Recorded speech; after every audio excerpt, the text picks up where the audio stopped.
Welcome to The Explainer. Today, we're diving into a puzzle from the Gospel of John that's, believe it or not, 2,000 years old. It's this really fascinating paradox about what it means to believe, and getting to the bottom of it, well, it might just change how you think about faith itself.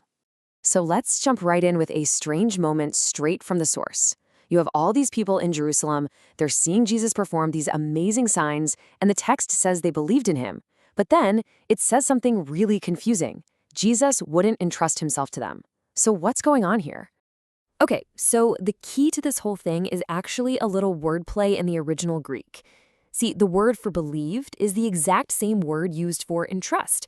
So you get this wild situation. They entrusted themselves to him, but he wouldn't entrust himself to them, which really makes you wonder, what was so wrong with their belief? To figure that out, our source, Dr. David Turner, points us to two really important encounters. All right, case study number 1. It all starts when Jesus gets to Jerusalem for Passover. And where's the first place he goes? The temple, the absolute heart of Jewish religious life. Now, look, having people exchange currency or sell animals for sacrifice, that was actually a necessary service for pilgrims coming from all over. The problem wasn't what they were doing, it was how they were doing it. It had become a corrupt, dishonest business, and it was turning his father's house into just another marketplace. So this isn't some quiet suggestion. This is a huge, dramatic, and really provocative move. Jesus is making a massive statement, and you can bet it got the attention of the people in charge. And right on cue, the religious leaders show up to challenge him. They're basically saying, who do you think you are? Who gave you the right to do this? They demand a sign to prove he has this authority. And his answer, well, this is our first big clue to solving the whole belief puzzle. You can just imagine them looking at each other, totally confused. They're thinking about the massive physical temple, the one that had been under renovation for 46 years. How could anyone possibly rebuild that in 3 days? But see, they're taking him way too literally. Jesus is talking about something else entirely. And the author of John helps us out here. He spells it out for the reader. Jesus was talking about the temple of his body. Now, this wasn't just some clever riddle.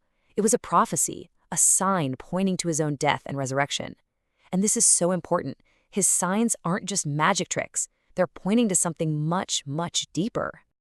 Okay, let's move on to our second case study, because this is where it all starts to click. We need a man named Nicodemus, who is basically the perfect example of this not quite right signs-based faith. He comes to meet Jesus secretly, at night.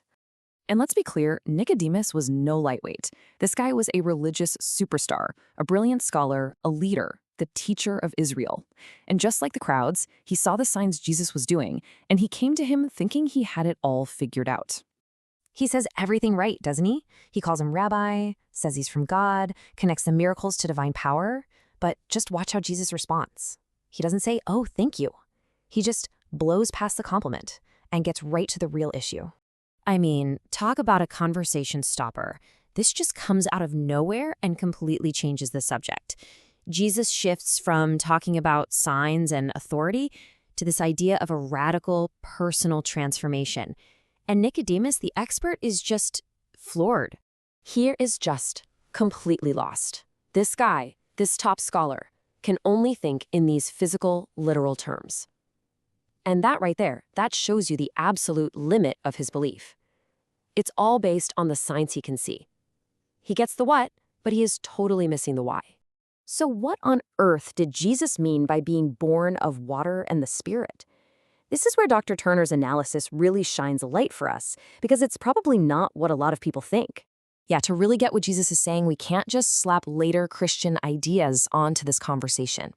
We have to go backwards. We have to look at the scriptures that Nicodemus, of all people, as the teacher of Israel, should have known inside and out. And boom, here it is. This is the big aha moment.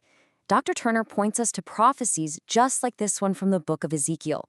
All this talk of cleansing water, a new heart, a new spirit, this was all part of God's promise to one day renew his people from the inside out. This is the conversation Jesus was tapping into.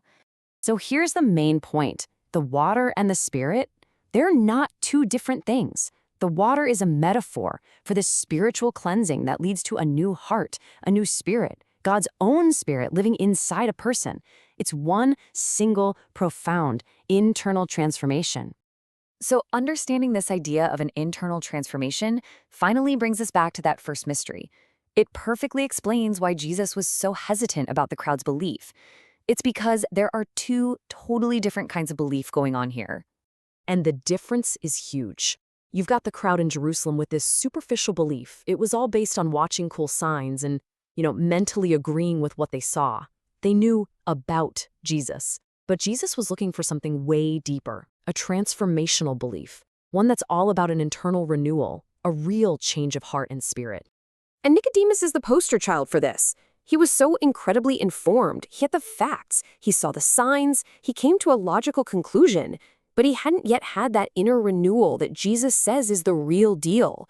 He was stuck on the surface.